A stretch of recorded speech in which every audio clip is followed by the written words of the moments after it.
Evening and welcome once again to Gaming Under the Influence. I'm Mike and this is Alex, and we're coming to you from Green Dragon CVR in Woodbridge, Ontario, the only place you'll find the latest games to play and purchase alongside over 100 different kinds of Ontario craft beer. And today we're going to be talking to you about a couple of games, in fact, that you cannot purchase here on account of their unfortunately, of their digital-only distribution, at least in North America.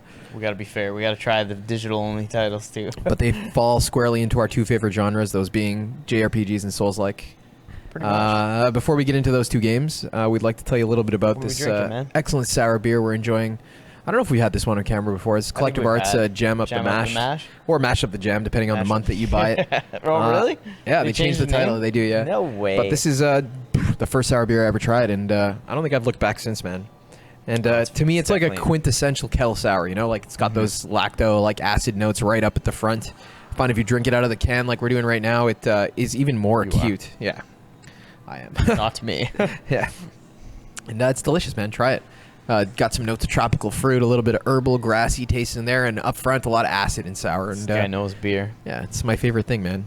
I like beer and acidic beer, it tastes especially. Good. Yeah, actually, probably the only thing that I like more than beer is, JRPGs. And Souls-like, yeah. ARPGs, maybe? ARPGs. Made by AJRPGs, yeah. Made by a company that only made JRPGs. Yeah, before? JARPGs. Yeah, JARPGs. All right, fair enough. We'll talk a little bit now about Oninaki, I guess, eh? Yes. Oninaki by the great Square Enix, published by Square Enix, that is, and developed by Tokyo JRPG Factory. By Setsuna and Lost Sphere fame. Yes. Studio put together specifically to make these kind of like throwback lower spec handheld sort JRPG of titles, games, even though this one made it on the PS4 and the PC, which is great. I think Setsuna did too, but it was digital only as well. You're right, it did. Yeah. Okay, fair enough. Well, those first two titles were turn-based, like we said. This would be the first one that's more of an action-based RPG, right? Wicked, yeah. So it starts off as your character is what's called a watcher, and they basically can pass between the living world and sort of the shadow world. They cross the veil into dead that world. Yeah, it's sort of like limbo or something. Limbo, yeah, like it's limbo. Sort of like a limbo thing. Anyway, so some people who die basically their souls can get trapped and not able to sort of fully pass over into death and reincarnation, what it's called, or what in this game, the situation. So your job as a watcher is to cross into the veil, and you encounter these souls and figure out why they haven't fully passed or moved on to their reincarnation, and you fix that. However, I don't know yet because I'm very early on. The only one so far we did would be at the beginning, where you encounter a little boy who has passed away but isn't able to cross over. So when you encounter him, you tell him he's dead. He's devastated. But he's all alone and doesn't know why he's stuck in this limbo, right? So then he basically tells you that he wants to see his parents before he fully crosses over. And you find out that the reason he hasn't been able to is because of them grieving him, basically. And because they haven't been able to sort of move on from that, it's been trapped his soul. Which then the main character... basically, after the parents agree to be slain, he kills both of them, and so the kid can pass on. So the kid, and I assume them too at that point, would all pass on to reincarnation. So he's kind of like some medieval Ghostbuster, essentially. Yeah, it's pretty nuts, eh? Serious. Yeah. So it's an interesting premise, interesting art direction. How would you say the gameplay holds up? The gameplay so far it's fun, but it almost seems like a Bloodstained, where it's very basic early in game, and then as you encounter or as you unlock more skills, and you sort of can upgrade, to more fluid skills, and the skills are tied to those demons we were talking about earlier. Yeah. That's part of the sort of the gameplay that is customizable, similar to the shards in Bloodstained. Very and cool. Maybe like the Devil Arms in DMC, eh? Yeah, something like that. So assuming that you carry on your progress and unlock more demons that you can equip 4 of them at a time, and they give you different skills. Like the jump is tied to one demon, and the dash skill is tied to another demon. Assuming you unlock more and more and unlock a variety of skills and different movement unlockable things, sort of like Bloodstain, like I was saying before. I see. Yeah. Probably each demon will be like contextually useful, right? There'll be a boss that requires you to jump or dodge or whatnot. Right? They are all tied to different skill sets. Like your skills actually change. Your weapon changes, and they all have their own trees too, their own skill trees where you can upgrade them, which is pretty intense. I haven't figured it out yet, but maybe I think you would have to use them to unlock the points for that specific demon. Yeah, sure. So you sort of have to grind it out with one. I think that's how it works. It looked that way, like you Very got early points on for right the now, demon but- by fighting with that demon to upgrade it. Yeah, exactly. The dodge demon, it looked like had an extended dodge skill, and, like stuff to power up your sword attacks. Yeah, so there's still 2 skills on 2 different like buttons that I haven't even unlocked yet, like sort of in Diablo where you start with 1 and then you unlock more, right? So even slightly a visual similarity to Diablo 8, kind of like if you squint, it looks like that's the right. isometric camera, and like the more like action-focused real-time gameplay certainly like conveys that like Diablo-esque like sensation of playing, I haven't played Diablo on the consoles, but I imagine it would feel like that, right? With where you're actually pressing the inputs instead of clicking on the mouse or hitting keys on the keyboard. Right. Very cool. Another thing would be that manifest ability, which is just sort of a percentage meter in the bottom left corner of the screen. As it fills up, it's somehow tied to your demon, and then you can hit L1 to manifest, and it sort of increases your it's like a attack buff speed. mode, It's just it's like kind of like a devil trigger in Devil May Cry. Turn up your DPS buffs you in basically, right? Very nice. So it's pretty intense. Your feelings about this one are positive overall so far? Pretty positive so far. Does feel a little bit, like I said, not as like fluid or, but hopefully you'll unlock more stuff later on. And confident that would be the case. Yeah, exactly. It'll feel like by the end of it, Bloodstain maybe just running around slicing, dicing. Cool, man. Looking forward to reaching that point, eh? I'm looking forward to playing more of it. Cool, man. I'm looking forward to jumping into that too. Moving on to... moving on to Remnant from the Ashes, another recently released title. Came out in early access on Xbox and PC last weekend, I believe. VIP weekend it was called. You can play early if you pre-ordered.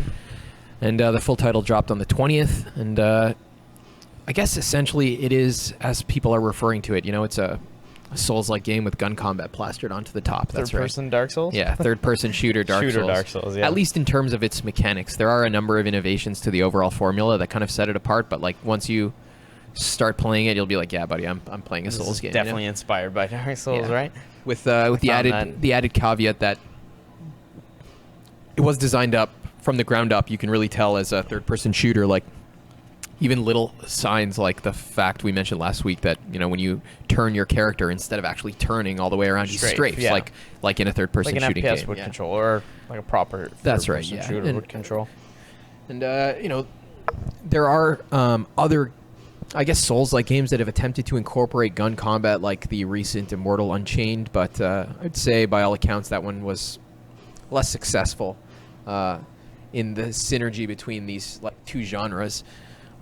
Compared to Remnant, everything feels excellent, man. This is the first thing you notice is even in the tutorial missions, like just rolling around and attacking enemies Fluid before you even get guns gameplay. is super fun. And, story-wise, it's set in this post-apocalyptic world, post-apocalyptic Earth, in fact, wherein this like multi-dimensional race of demons called the Root have invaded Earth after being directed there by races from other dimensions that you visit over the course of the game. No shit. And it's got like a grim, like Souls-like tone, a very sparse like story delivery, also in keeping with the conventions of the Souls-like genre. Sort of figure out yourself kind of story. You find out a lot about the main characters by like reading journals, for example, in Ward 13, kind of like the hub world you inhabit, Cool. And gameplay-wise, like I feel it's very iterative on other games made by Gunfire Games or previously Vigil Games, I guess. These are the guys who developed Darksiders 1 and 2 whilst they were Vigil Games working under THQ Nordic. And they were reconstituted, at least most of the members of the studio reconstituted themselves as Gunfire Games. Since then, they made the definitive edition of Darksiders 2, which was awesome. And they made Darksiders 3, which many people didn't like, but I also thought was an excellent game. Yeah. And that was very much a Souls-like and a very competent one, in my opinion. And, you can tell a lot of what they learned making Darksiders 3 carried over to this one. Like, it's a very competent Souls-like offering. Even in the first level, you only have a bladed weapon to use. Yeah, and it feels great, like attacking and rolling around and stuff like that. it's very iterative in that respect, not only upon work done by the studio previously, but also upon all of the inspirations. Like, you can tell these guys, like, as they said in multiple interviews, they were fans of Monster Hunter and of Souls. Like, all of the conventions and the overall loop of those kind of games, like, translates very well here. You have a hub world, you start levels, have to go out and complete a task and make it to the next checkpoint before you run out of resources, or beat a boss before you run out of resources. Respawn, right? If you die, enemies respawn. That's right. So very much, not only in its specific difference, like the design of its universe, but also in its moment-to-moment mechanics, it's an incredibly competent game. I enjoyed a lot, and in terms of innovations on the formula, like, it adds, a lot of people have been talking about the procedural generation of the levels. They're not entirely procedurally generated. There are handcrafted, like, cores of each zone or level that's generated that the game kind of builds procedural areas around using tile sets around those, like, core areas of each level.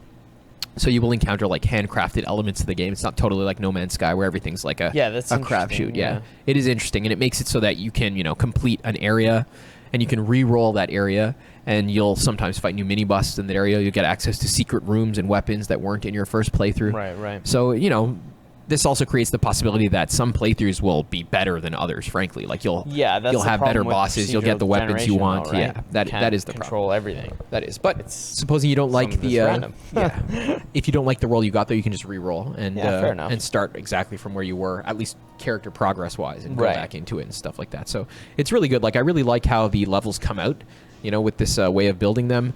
I just don't like when I'm playing, for example, through a sewer, and you go through these tunnels that don't connect to anything. There's so many dead ends, and they swirl around each other, and you're like, nobody would build a sewer that way.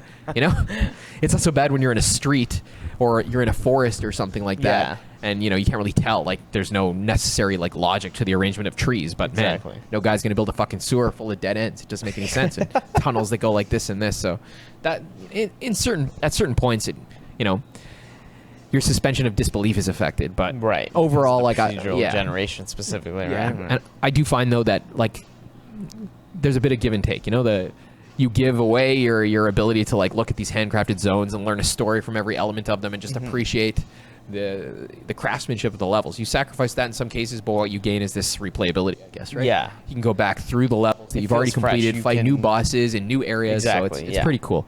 I do like that a lot. And play with your friends with co-op.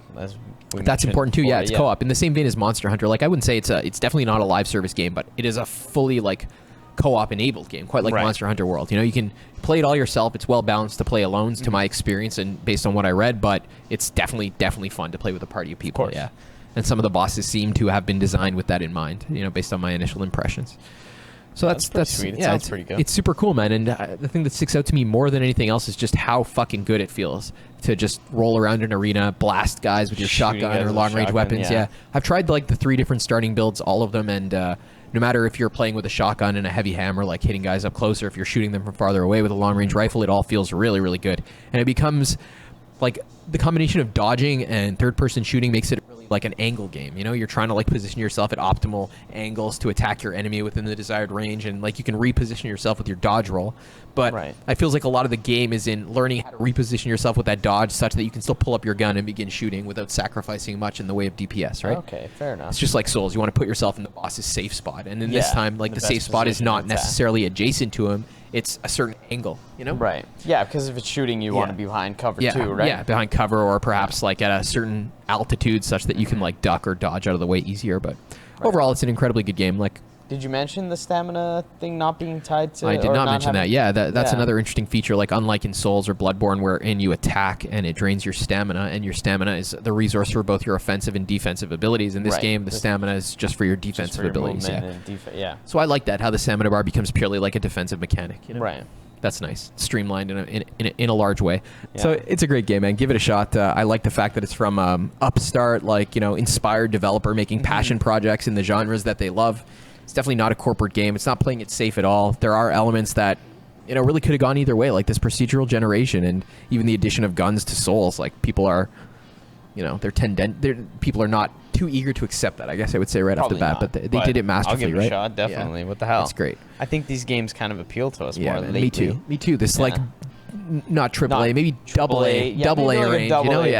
This one, or the Technomancer I was talking about, or Greedfall, or even Oninaki. Oninaki titles of that caliber are great. It seems like people are more willing to invest money in strange and unique ideas when they don't have billions of dollars on the line. So Yeah. I guess it makes sense. Littered with fucking loot boxes and yeah.